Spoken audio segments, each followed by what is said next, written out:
자, 유동성 대체에 대해서 나왔네요. 이 유동성 대체는 상환 기간이 내년으로 도래된 것들, 차기로 도래된 것들만 우리가 유동성 대체를 할 거죠. 그럼 시험 문제에서 무조건 AT 시험 TAT 2급은 비고 칸을 꼭 잘 읽어 보셔야 돼요. 자, 국민은행 차입금이 4천만 원이 있는데 뭐 언제 빌려왔다는 중요한 게 아니고 비고를 보니까 2021년 6월 30일부터 5년간 원금을 균등 분할 상환한다라고 적혀 있죠. 그럼 내년 6월 30일부터 5년간 균등 상환한다는 건 내년부터 800만 원씩 상환할 거라는 거죠. 그럼 내년에 상환하겠다고 하는 건 800만 원만 상환하는 거예요. 그렇기 때문에 우리는 800만 원만큼만 얘는 유동성 대체를 할 거고 이건 매년 이제 5년간 유동성 대체를 800만 원씩 하겠죠. 자, 그리고 우리은행은 우리 만기일 22년 4월 30일이고 만기일의 원금을 일시 상환한다고 적혀 있네요. 그러면 내년에 상환할 거 아니니까 신경 안 써도 되겠어요. 다음 신한은행은 내년 21년 2월 28일 날 만기일에 원금을 일시 상환한다라고 했죠. 그럼 얘는 3천만 원 전부 다 내년에 상환할 거니까 전부 다 유동성 대체를 해야 되겠죠. 그럼 800만 원 하고 여기 3천만 원 하고 두 개를 유동성 대체할 거예요. 자, 그럼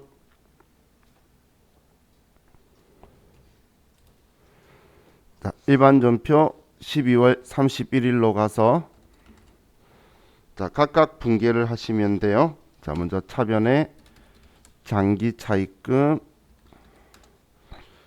처음엔 국민은행 거래처 둘 다 꼭 써주셔야 되겠죠. 금액 800만 원 대변에 유동성 장기 부채 800만 원 또 장기 차입금 신한은행 3천만 원 대변에 유동성 장기 부채 신한은행 3천만 원 이렇게 두 개를 해야 되겠네요.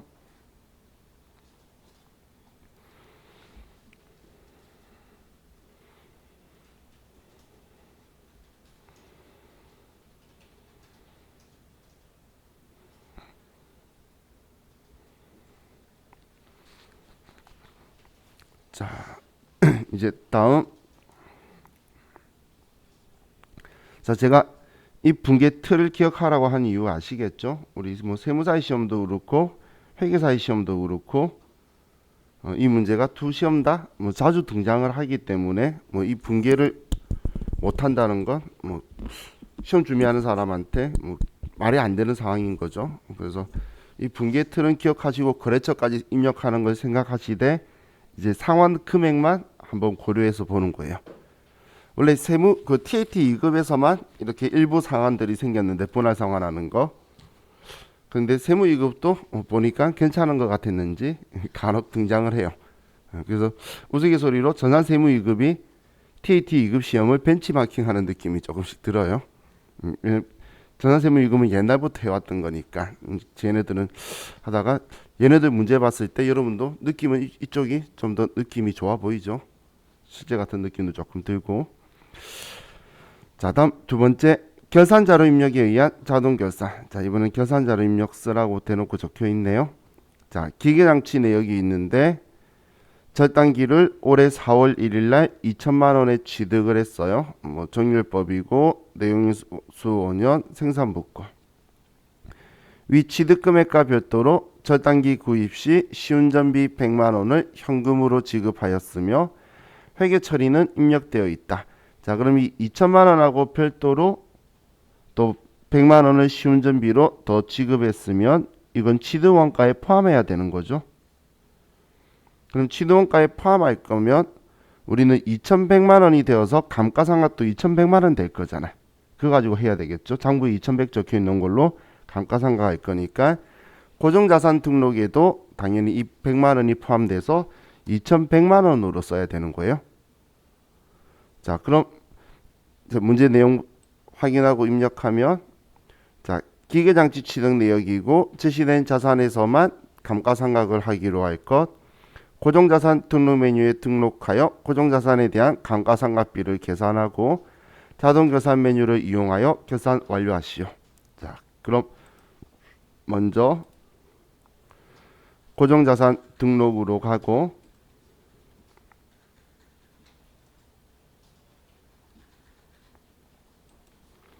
자, 고정자산 등록에서 얘 하나밖에 없으니까 기계장치 코드는 2004번 절단기구 취득은 2020년 4월 1일 날. 자, 올해 취득한 거는 기초가액이 없죠. 기초가액은 1월 1일 날 유형자산 장부에 적혀 있는 거고 단기에 취득한 거는 4번 이 신규 취득에 쓰자라고 했어요. 근데 여기에 쓰는 거는 취득 시 부대 비용까지 포함해서 2,100만 원이라고 써주고 상각 방법은 정률법이고 내역 연수는 5년. 자, 그리고 특이한 거 없다가 마지막 경비 구분만 사용 부서가 생산 부서니까 500번대로 선택 여기까지 해주시고 여기 경비 구분을 아래쪽에 선택을 해야지 계산자료 입력에서 매출 원가에 있는 500번대 감가상각비로 자동 계산해서 불러와지겠죠. 자, 그럼 이제 입력이 끝났으면 지금 여기 2,100만원 정률법 5년 500번대 이것만 손댄 거예요.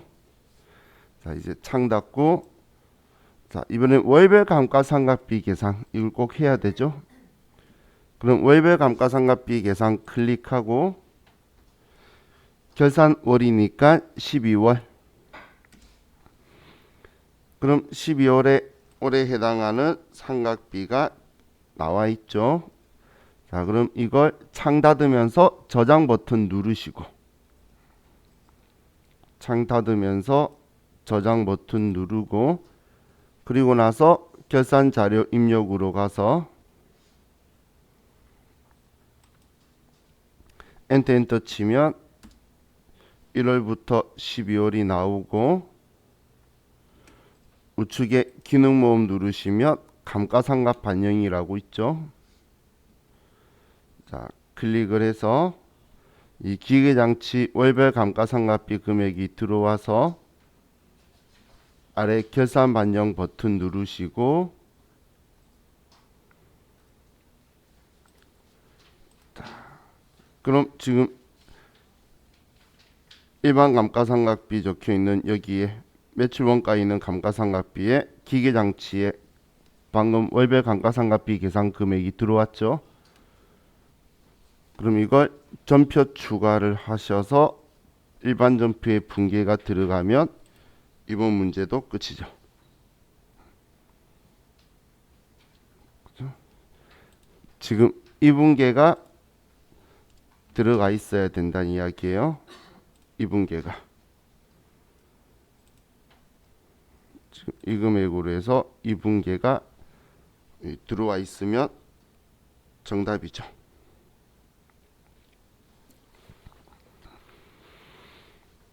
자, 이렇게 하면 우리 계산 문제 2개 있는 거 끝났고 자, 다음 이제 근로소득 관리 문제를 볼게요. 주민등록등본에 의한 사원 등록이 있는데 정은재의 주민등록등본이고 정은재 인적사항에 대해서 적혀 있네요. 거주자고 500만 원이고 보수월액 500이고 그 생산지가 아니고 국외근로 아니고 주소지 있고 자, 영업직 사원 정은채의 주민등록표이다. 부양가족은 정은채와 생계를 같이 한다.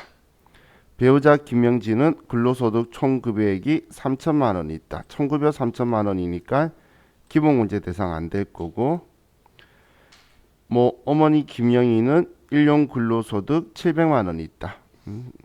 무조건 분리가 있으니까 되겠죠. 두 자녀는 별도의 소득이 없다. 사원 등록의 기초사항에서 4대 보험과 관련된 보수 월액을 입력하고 사원 등록에 부양가족 명세를 입력하시오. 자, 그럼 뭐 정은재가 나 여자인 줄 알았는데 남자네. 그럼 뭐 부연자다 뭐 이런 건 없겠다, 그죠? 자, 그럼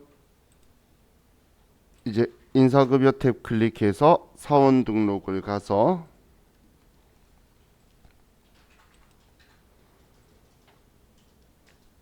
자, 정은재 클릭하고 자, 기본적으로는 다 들어가 있는 거고 지금 여기에서 보수월액 입력되도록 쓰라는 거죠. 그러면 여기에 500만 원이다라고 써주면 되고 급여 구분은 뭐 써라고 안 돼 있어서 꼭 안 써도 돼요. 뭐 평가 문제는 4대 보험 관련해서 보수월액 입력하라는 거니까 그럼 이 세 개가 들어와 있으면 되는 거죠. 자, 다음 우리 부양가족 명세에 대해서 쓰는 건데 본인에 대해서는 특이사항이 없었고 자, 그럼 아래에서 우리 3번 배우자 자, 배우자는 그 총급여가 3천만 원이라서 기본공제 대상이 안 됐죠. 자, 배우자 김명지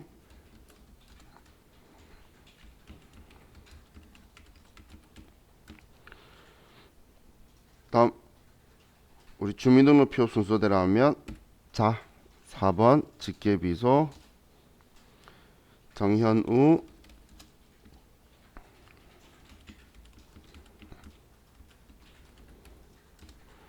다음 또 자 정하윤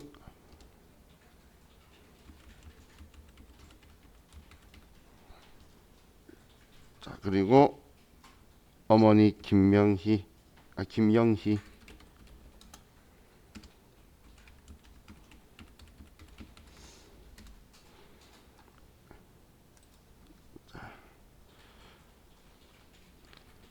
장애라든지 그런 특이사항들은 없었으니까 이렇게만 쓰면 이번 문제는 끝이네요.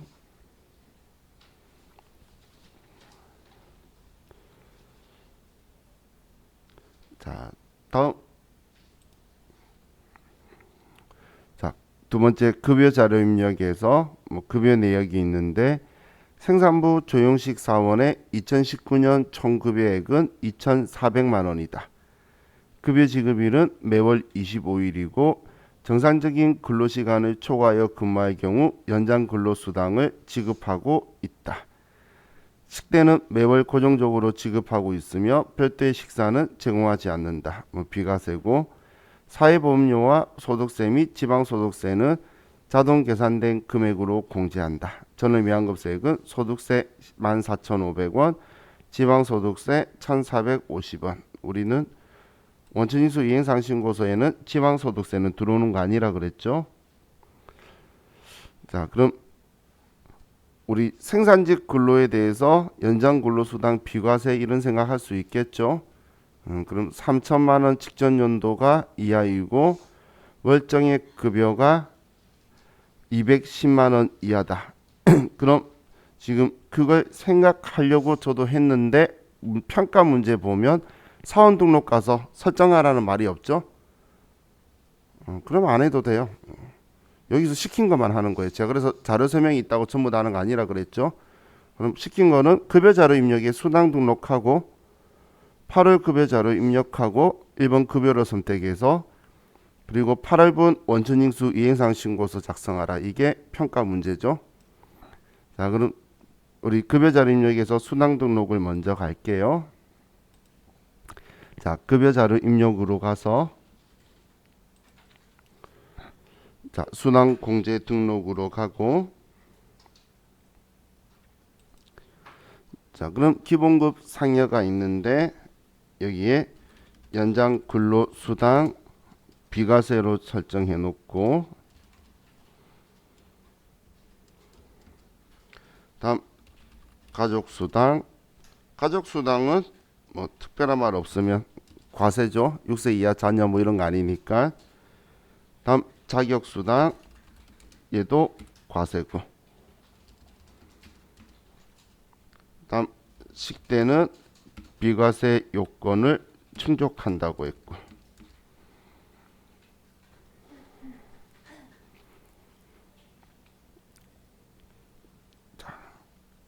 그럼 이제 항목 순항 항목들 다 입력이 끝났죠. 그럼 확인하고 급여가 8월달 급여고 구분은 1번 급여 지급일은 2020년 매월 25일이니까 8월 25일. 그리고 급여가 지금 조영식 사원 거죠. 200만원, 20만원, 6만원, 10만원, 10만원이다. 그 외에는 프로그램에 자동 계산된 금액 쓰는 거니까.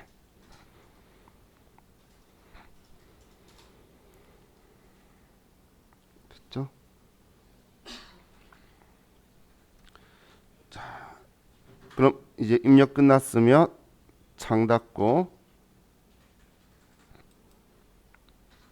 원천징수 이행사항 신고서로 가서 자, 8월달 귀속 급여를 8월 25일이니까 지급 8월 25일. 전월 미환급세액은 소득세 14,500원만 왼쪽 아래 써주시고 저장하시면 끝나죠.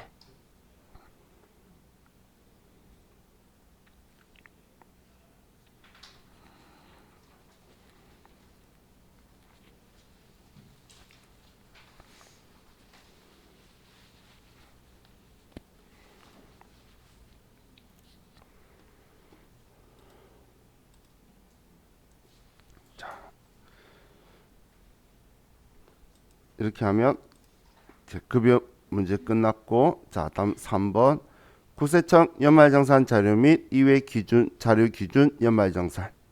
자 자료 설명에 생산직 김철수 연말정산 자료 사원의 부양가족은 사전에 입력되어 있다. 부양가족은 김철수 사원과 생계 같이 하고 있으며 별도의 소득은 없다. 소득은 다 없네요. 그러면 전부 다 김준일 나이 빼고는 다 문제가 되는 사람은 없어요. 자, 그럼 우리 하나씩 보면서 바로 입력을 하게. 연말정산 근로소득 원천징수 영수증으로 가서 자, 김철수 사원을 선택을 하고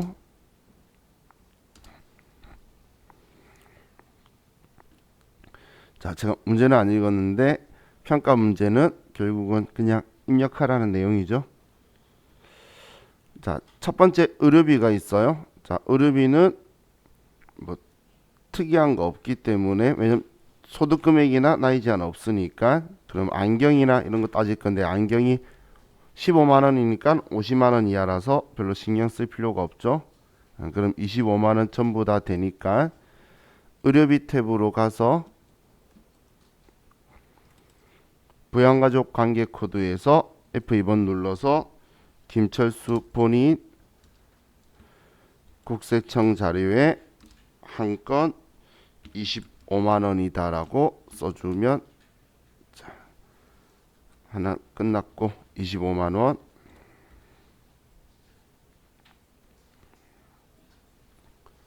자 다음 이사랑 한의원에서 종류 보니까 건강 증진을 위한 한약 구입 비용이라고 적혀 있죠. 이거는 공제가 안 되겠죠. 건강 증진 식품 이런 건 안 되니까 우리는 255만 원 외과에 간 이것만 되겠네요. 자, 그럼 또 아래 칸에 그대로 의료비니까 F2번 눌러서 이사랑 255만 원이 되고,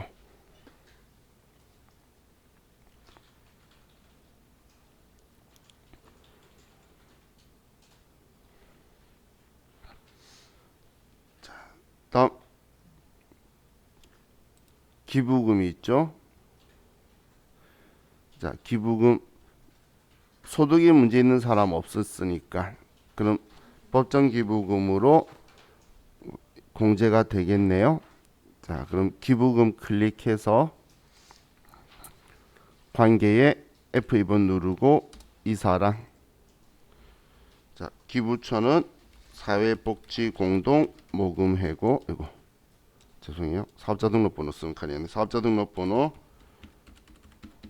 상호가 사회복지공동모금회고, 자, 코드는 법정기부금이니까 아래쪽에 보시면 10번 법정이라고 있죠. 자, 건수는 한 건이고 기부 대상 금액은 170만원. 이번엔 국세청 자료니까 구분 국세청 자료로 금전이다. 자, 또 기부금 문제 있는지 볼게요. 이 다음 페이지에는 직불카드만 있고, 그리고 보험료 있고, 기부금은 이거 하나밖에 없다. 그죠? 그러면 자, 기부금 조정 명세서로 가서, 자, 공제 계산 정산 명사에 보내기 클릭하고, 자, 그리고 지금 170만 원 들어와 있네요. 뭐 하나밖에 없었으니까.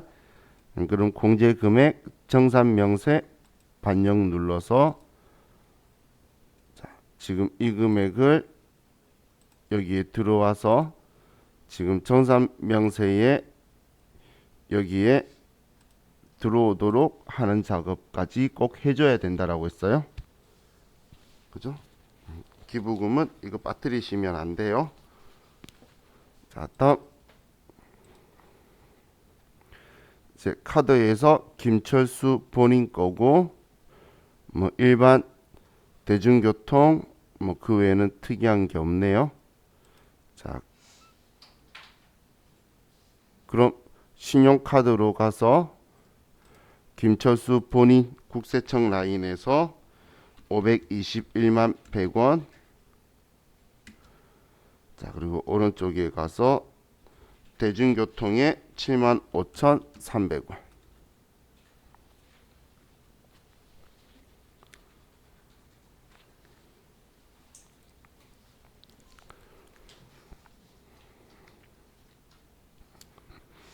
자, 다음 보험 내역인데, 보장성 보험, 저축성 보험. 일단 저축성 보험은 안 되는 거고, 그럼 보장성 보험에 우리 김철수 본인 거니까 특이점 없겠죠. 80만 원 이건 되겠네요. 그럼 소득공제 탭에 가서 우리 국세청 라인 위에 본인 거에 보장성에다가 80만 원이다 써주면 되겠죠.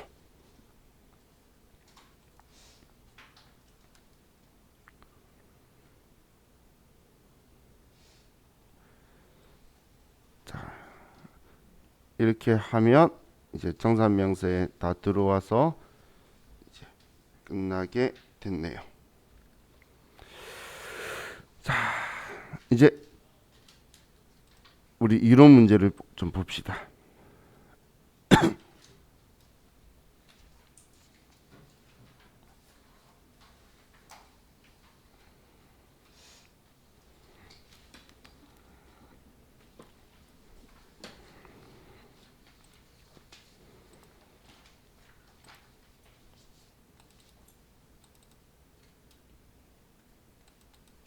자, 이런 문제에서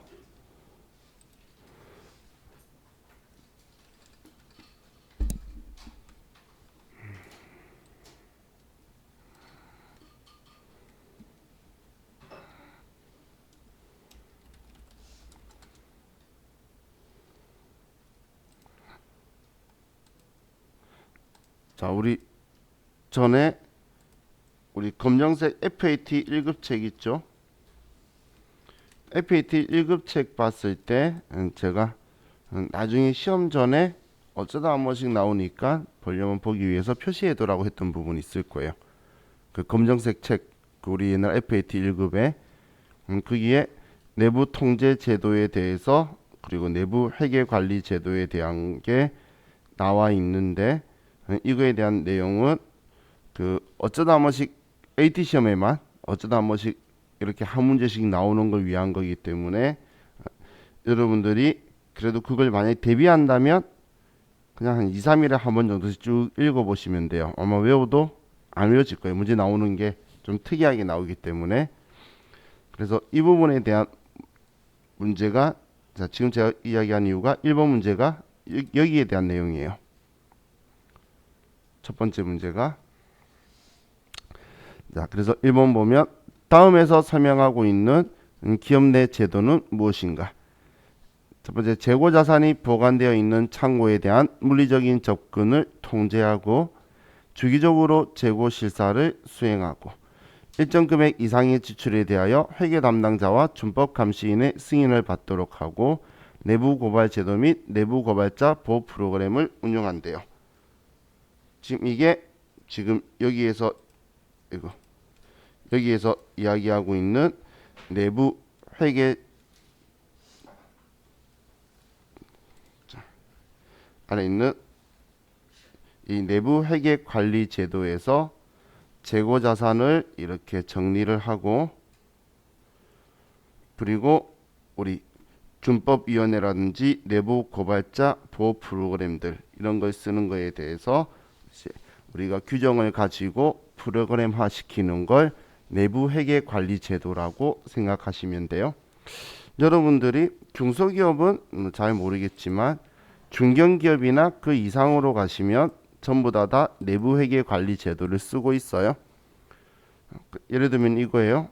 회계 감사 받았을 때 장부 내역하고 여러분들 자체 기장한 내역하고 차이가 났다면 그것까지도 여러분들이 입증하기 위해서 일을 하셔야 될 거예요. 그런 회사들 이야기 하시는 거예요. 물론 여러분들이 가서 그 일을 지금 끝나고 바로 하진 않더라도 다른 부서에서 하면 아, 이거 하고 있는 거구나, 우리 회사는 이런 제도를 쓰고 있는 회사구나, 이렇게 생각하시면 돼요. 자, 이제 2번부터 볼게요. 자, 재고자산 문제 잘 나온다고 했죠. 자, 다음은 주식회사 항공의 12월 중 상품 매매 자료이다. 재고자산 평가 방법을 총평균법으로 적용한 경우 매출 원가는 얼마인가? 이번엔 총평균법이죠. 자, 총평균법은 이제 계산은 이렇게 하는 거예요. 총평균법일 때는 먼저 우리가 매입 사온 것만 먼저 계산하는 거예요. 기초가 100개 1,000원, 그리고 또 12월 6일 날 200개 1,200원. 다음 12월 20일은 매출한 거니까 12월 27일 날 200개 1,400원.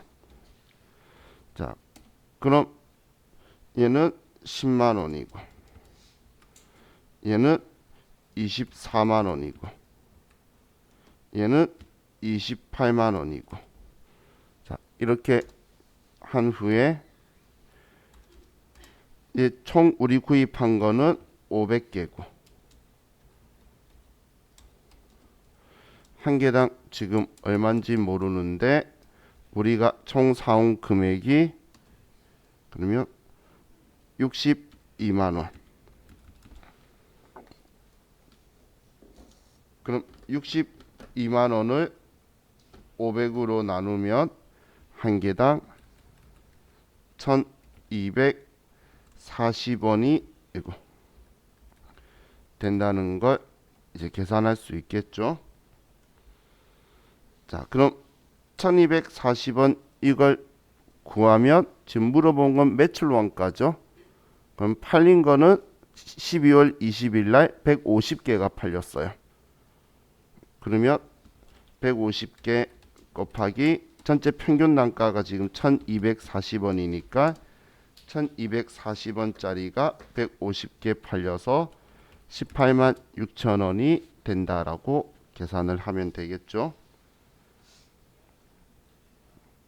총평균법은 이것저것 따지지 않고 일단 전체 우리가 사온 거, 기초부터 사온 것까지의 평균을 다 내어서 한 개당 단가를 내서 팔린 개수 곱하면 매출 원가고 남아있는 개수를 곱하면 우리 기말 재고 자산이 되는 이런 방식이죠. 그래서 지금 150개는 팔린 거였고 남아있는 거 물어봤으면 기말 재고 자산 물어봤으면 350개를 곱했을 거예요. 이해가시나요? 기말 재고 자산 물어봤으면 350개 곱했겠죠. 이 1240원에다가 전체 500개 샀는데 150개 팔리고 350개 남아있잖아요. 그렇게 계산하는 게 총평균법이에요. 자, 그래서 답은 3번이 되네요.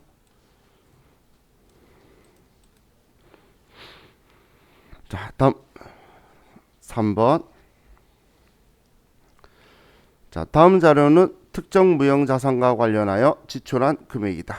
이를 토대로 무형자산의 취득 원가를 구하면 얼마인가?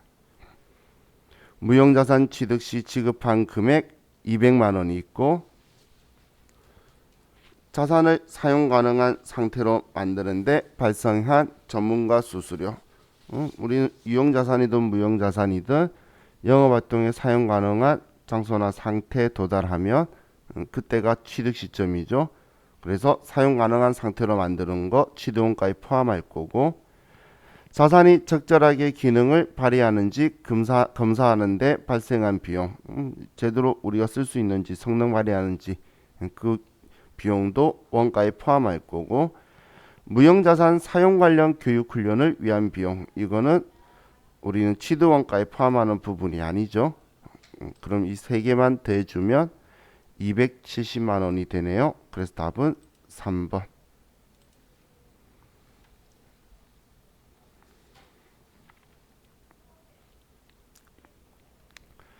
자, 다음 4번. 다음은 주식회사 항공의 외상매출금 및 대손충당금 관련 자료이다. 기말 결산 분계로 옳은 것은? 자, 2020년 기초재무상태표의 외상매출금은 2억 5천, 대손충당금은 250만 원이다.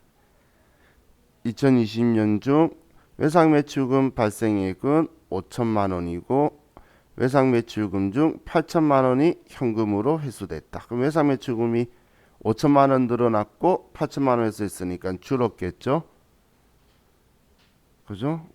그러면 2억 2천이 될 거고 2020년 중 대손 처리된 외상매출금이 300만 원 있다. 그럼 외상매출금은 300만 원 줄어서 2억 1,700이 될 거고 대손충당금은 250만 원 있었는데 300만 원 썼으니까 제로가 되겠죠.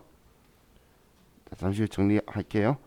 그리고 주식회사 항공은 외상매출금의 잔액 1%를 대손으로 추정하고 있다. 그럼 대손충당금 없으니까 방금 외상매출금 잔액의 1%를 보충하면 되겠네요. 자, 그럼 지금 방금 말했던 걸 T 계정으로 풀면 이렇게 되겠죠. 외상매출금 가지고 보면, 자, 외상매출금은 차변 계정이에요. 자, 기초가 2억 5천만 원이고, 자, 그리고 여기에 단기에 발생한 게 5천만 원이고, 그리고 단기에 회수한 게 8천만 원이에요. 그럼 기말을 쓸 건데 우리가 대손당한 게 300만 원이 있죠. 그러면 기말 잔액이 3억 중에 8,300을 빼면 그러면 2억 1,700만 원이 되는 거죠. 그렇죠?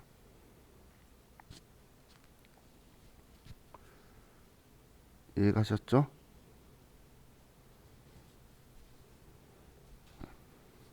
자, 이렇게도 표현한다는 거예요. 표현할 때. 근데 방금 우리가 생각으로도 할 수 있었죠. 2억 5천에 발생한 거 5천만 원 더하고 회수한 거 8천만 원 잔액 빼고 대손 당한 거 빼면 나머지가 기말이겠지. 그럼 지금 기말 이걸 이야기했는데 우리는 기말 채권 잔액의 1%를 할 거라 그랬으니까 217만 원을 할 거라는 거죠. 설정을. 그런데 대손 충당금은 250만 원인데 300만 원 발생하면서 전부 다 끌어 써서 대손 충당금 잔액이 제로예요. 그렇기 때문에 우리 대손 충당금 설정을 217만 원만큼 전부 다 보충할 거라는 거예요. 그럼 우리는 대손 상각비 217만 원, 대손 충당금 217만 원. 그래서 답이 2번이 되겠죠. 자, 그래서 이거 하실 때에 이걸 놓치시면 안 돼요. 대손 처리했다고 해서 대손 충당금이 다 썼다는 건 눈에 보이는데 외상 매출금에서도 300만 원 빼야 된다는 걸 빠뜨리시면 안 돼요. 대손 당했으니까 외상 매출금도 지우고 대손 충당금도 지우겠죠. 그래서 그 부분만 생각하시면 큰 문제 없을 것 같아요. 자, 다음 5번 문제 볼게요. 자, 다음은 주식회사 항공의 사채 발행 관련 자료이다. 2020년 손익계산서에 계상될 이자 비용은 얼마인가? 2020년 1월 1일 주식회사 항공은 사채를 매년 말 이자 지급 만기 3년의 조건으로 904만 9천 원에 발행하였다. 발행일의 시장 이자율은 10%이며 액면 이자율은 연 7%이다. 그럼 시장 이자율이 유효 이자율하고 동일하면 자, 우리는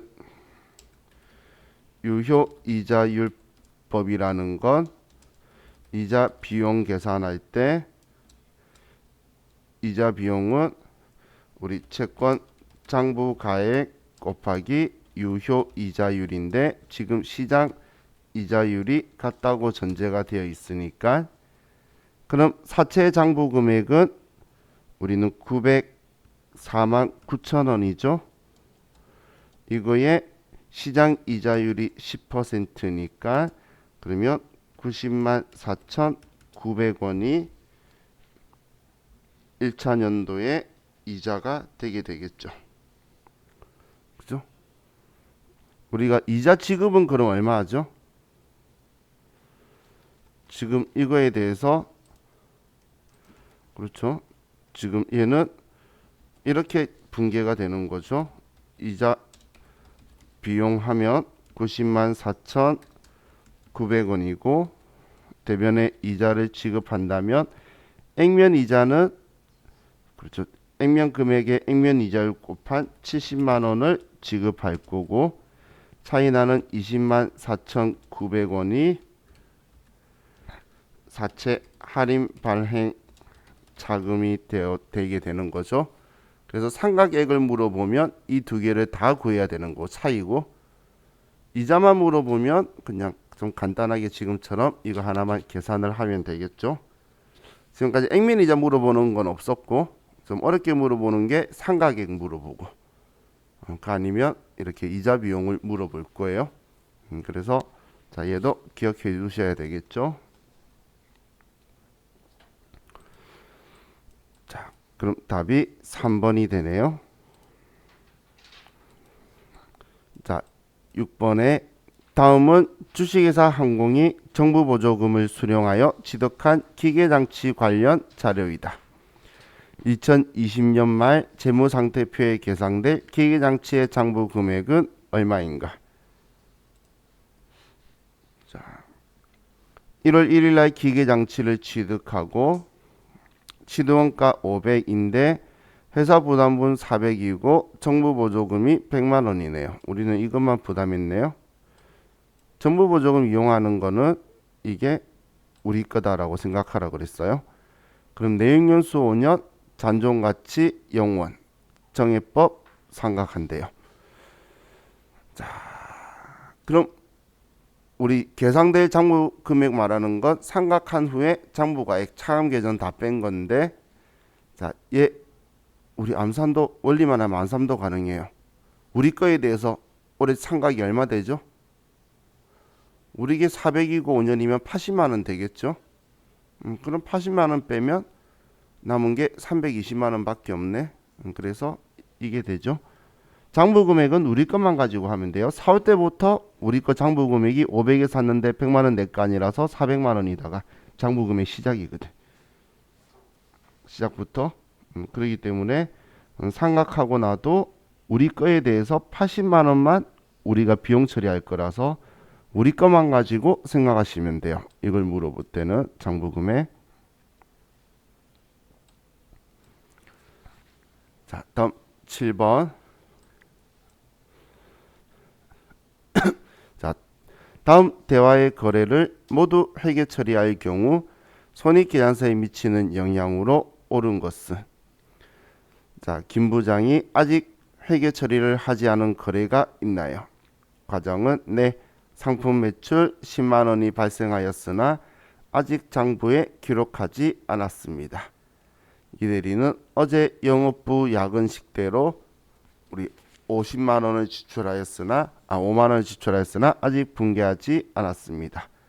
지금 이거 안 했다는 이야기죠. 뭐 현금으로 지출했다고 보면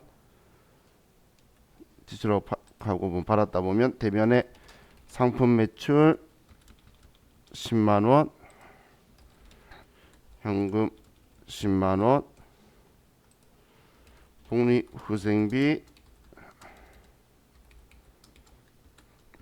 5만 원, 대변에 현금 5만 원. 자, 먼저 지금 이 두 분께 가지고 이야기를 하는 건데, 자, 지금 옳은 것은 물어본 거죠. 자, 그럼 손익계산서에 미치는 영향이 없대요. 왜? 얘가 수익이고 얘가 비용이니까. 얘는 전체적으로 마지막 결론은 5만 원 더 이익이 나오겠죠. 수익이고 얘가 비용이니까. 자, 그리고 매출은 10만 원 증가하고 영업이익은 지금 얘가 영업비용이죠. 판관비니까 판관비 빼면 영업이익이 나오니까 영업이익은 5만 원 증가하겠죠. 그죠? 매출 총이익은 10만 원 증가할 거예요. 매출 총이익은. 그런데 영업이익은 5만 원 증가하겠죠. 무슨 말인지 이해가시나요? 얘가 판관비이기 때문에 영업이익은 매출액에서 매출 원가만 뺀 거거든. 그러니까 10만 원 증가만 들어갈 건데 판관비 뺀 게 영업이익이라서 얘가 반영이 될 거란 이야기예요. 그래서 두 번째 틀렸고, 3번은 영업이익이 10만 원 증가. 방금 영업이익이 5만 원 증가라 그랬죠. 그리고 당기순이익도 5만 원 증가. 지금 얘 둘이가 이 글자 때문에 틀린 거고 영업이익 10만 원 증가. 그리고 4번에 매출 10만 원 증가, 당기순이익이 5만 원 증가. 이건 맞네요. 그래서 답이 4번이 정답이네요. 지금 얘는 지금 이것들의 분류에 대해서 여러분들이 인지해서 손익계산서를 생각하라는 거죠. 근데 그 분류가 빨리빨리 생각 안 날 때 제가 전에 여기 전기분 손익계산서 열면 오른쪽에 공식 나온다라고 했죠. 그럼 지금 방금 우리가 봤던 게 매출액과 판관비 이 부분이니까 제가 영업이익은 두 개 다 영향을 미친다라고 한 거고 매출 총이익은 영향을 안 미친다고 한 거고 아래쪽은 당연히 두 개 다 영향을 미치게 되겠죠. 그래서 이걸 생각하시면서 보셔도 돼요. 여기 공식 잘 적어뒀죠. 자, 다음 8번. 다음은 주식회사 항공의 회계 처리 오류 사항이다. 오류 사항 반영 전 당기순이익이 2천만 원일 경우 오류 사항을 반영한 후에 20년 당기순이익은 얼마인가? 자, 그럼 임차료 기간 미경과분 6만 원 계상을 누락했대요. 자, 이걸 수정한다고 하면 선급분에 대해서 계상을 하면 대변에 임차료 60만 원, 차변에 선급비용 60만 원이 나올 거고, 그럼 얘는 지금 비용을 60만 원 줄여야 된다는 이야기죠. 60만 원. 다음 대여금에 대한 이자 미수분 20만 원 계상을 누락했대요. 그럼 이자 못 받은 거에 이자에 대한 수익 인식하는 거. 미수 수익이 20만 원이고 대변의 이자 수익이 20만 원이다. 그럼 얘는 수익이 20만 원이 더 늘어나게 되는 거죠. 자, 다음 12월 급여 미지급분 10만 원을 계상을 누락하였다. 자변에 급여 10만 원, 대변에 미지급 비용이든 미지급금이든 뭐 줘야 될 거 안 줬든 간에 어떻게든 우리는 급여 인식하게 되면 비용이 10만 원이 늘어나게 되는 거죠. 그죠? 자, 그럼 지금 준 거는 단기 순이익이죠. 그럼 단기 순이익이면 비용이 60만 원 줄어들면 이익은 60만 원이 증가할 거고 비용이 줄어들었으니까 수익이 늘어나면 당연히 이익은 20만 원 증가할 거고 자, 그리고 비용이 늘어나게 되면 이익은 당연히 감소하게 되겠죠. 그러면 총 70만 원의 이익이 늘어나게 되겠네요. 그죠? 이걸로 인해서 총 70만 원이 늘어날 거기 때문에 우리는 2천만 원에 70만 원 늘어나서 2,070만 원이 이익으로 수정 후 이익이 되게 되겠네요.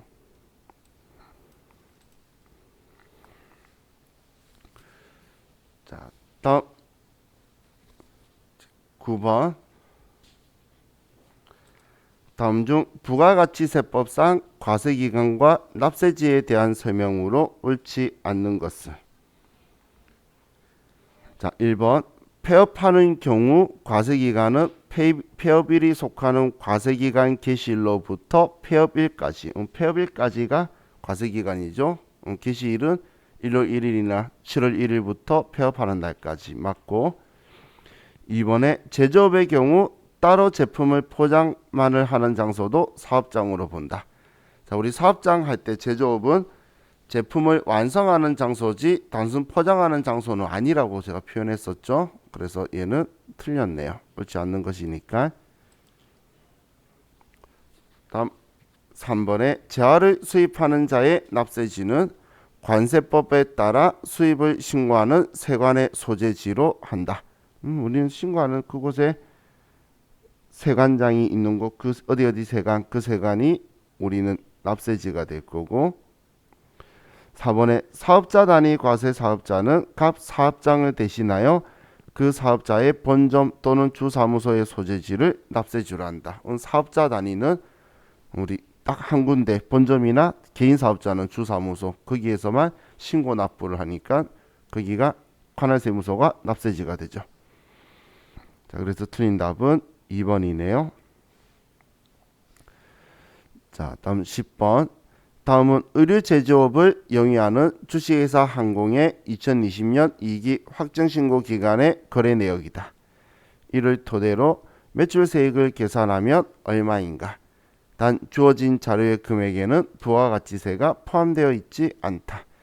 자, 그럼 이번에 물어본 건 매출세액이나 과세표준 이런 거 물어보니까 뭐 물어보는지를 정확하게 체크하시고 자, 그럼 매출액이 800만 원이면 바로 그냥 세액을 써보면 자, 800의 매출세액은 80만 원이고 자, 내국 신용장에 의해 공급한 재화의 매출액은 세액이 없죠. 영세율이니까 그럼 0원일 거고 다의 거래처에 무상 제공한 경본품의 원가 우리는 경본품이나 광고 선전비는 우리는 물건 공급으로 보지 않죠.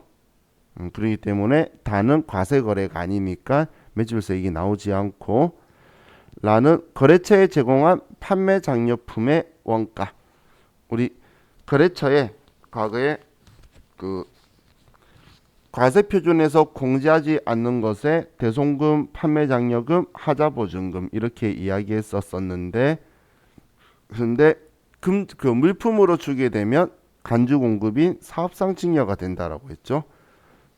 그럼 장려품이니까 사업상 증여고 그러면 간주 공급이니까 시가의 그렇죠 10%. 그래서 20만 원. 그럼 답은 둘이 이 두 개만 가하고라만 지금 이것만 과세 표준이 되죠. 그래서 이거의 10%니까 100만 원이 답이 되겠네요. 자, 다음 11번. 다음 중 부가가치세 매출세액에서 공제받을 수 있는 매입세액에 해당하는 것은 단 세금계산서는 적법하게 수령하였다. 자, 거래처 체육대회 시 증정한 물품의 매입세. 거래처 거니까 접대와 관련이니까 불공제 사유죠. 두 번째, 주차장 조성을 위한 정지비 관련 매입세. 얘는 토지의 자본적 지출 관련이고 3번에 당해 과세기간 매입하였으나 과세기간 말 현재 사용하지 않는 원재료의 매입세. 자, 우리 부가가치세법은 사용 유무는 따지지 않는다라고 했죠. 그죠? 그래서 사용되었거나 사용될, 제가 그 이야기했잖아요. 사용했던 안 했던 공제해 줄 거다. 그래서 3번은 공제가 되고 4번은 업무용 승용차 3000cc 관련 수선비 매입세액은 안 되고 그래서 답은 3번. 자, 12번. 다음 중 소득세법상 과세 대상 근로소득에 해당하는 것은 자, 1번에 법인세법에 따라 상여로 처분된 금액. 이건 법인세법이 근로소득자가 회사에 돈을 썼거나 물건을 써서 이익 받았으니까 쟤한테 세금 부과해라고 처리하는 걸 상여로 소득 처분한다는 거예요.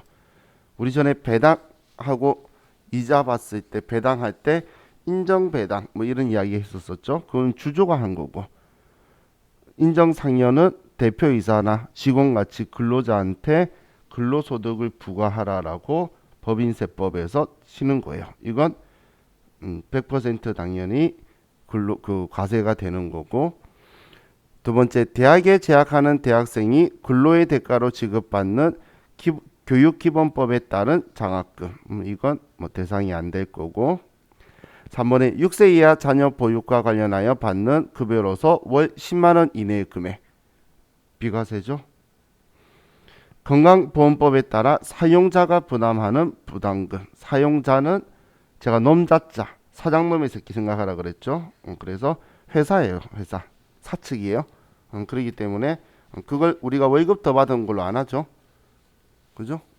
우리가 부담하는 것도 우리 만져보지도 못한다고 전액 소득 공제하고 있는데 그래서 4번도 근로소득 대상이 아니죠. 그래서 답은 1번이 되겠네요.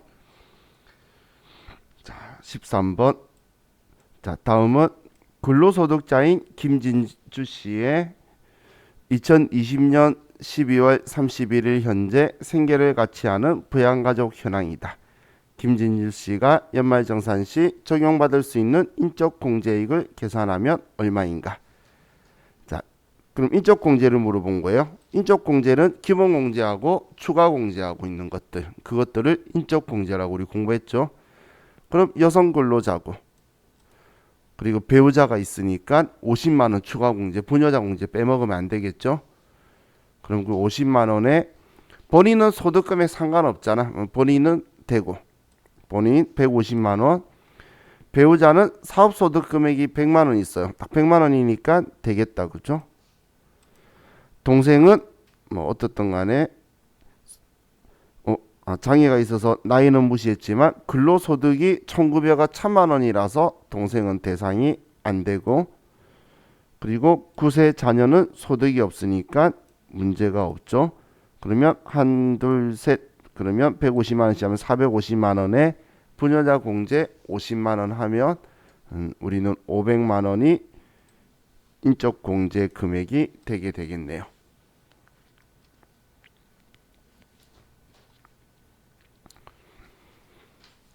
자, 14번.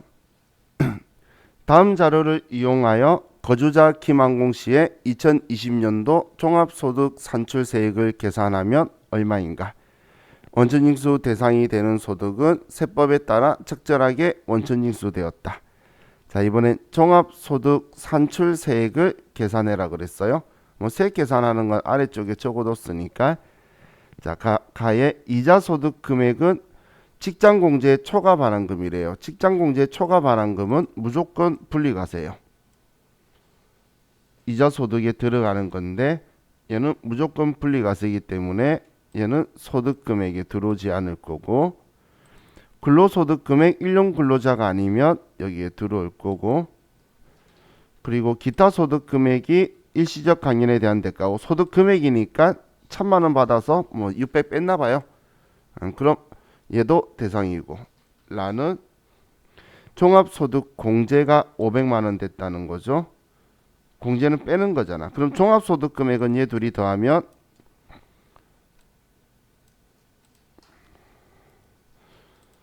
자, 종합소득 금액이 1600만 원 하고, 그리고 400만 원 더하면 2000만 원이 얘가 종합소득 금액이고, 그럼 종합소득 금액에 우리는 종합소득 공제를 빼겠죠.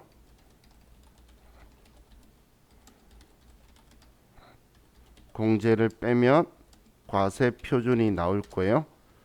그러면 2천만 원에 500만 원을 빼면 우리는 1,500만 원이 되게 되죠. 그죠? 자, 그럼 지금 종합소득 과세 표준이 1200만 원 이하 6%, 1200만 원 초과 4600만 원 이하는 우리는 15%인데, 지금 여러분들이 그렇게 나눠서 계산을 해도 돼요. 1200까지는 6%하고 넘어간 300은 15% 계산을 해서 더하셔도 되고, 아래 표를 이용한다면 전부 다 과세 표준 1500에다가 전부 다의 지금 아래 있는 표 쓰는 방법은 15%를 다 구하라는 거예요. 곱하라는 거예요. 그러면 1,500만 원에 15% 곱하면 225만 원이죠.